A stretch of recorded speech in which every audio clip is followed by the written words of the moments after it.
sa akin ng ganito. Oh,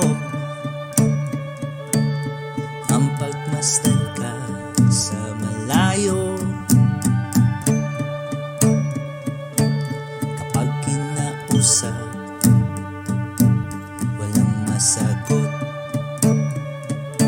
hiningay lagot.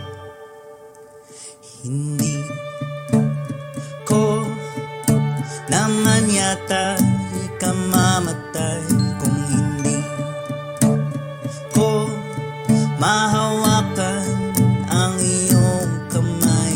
Handa kong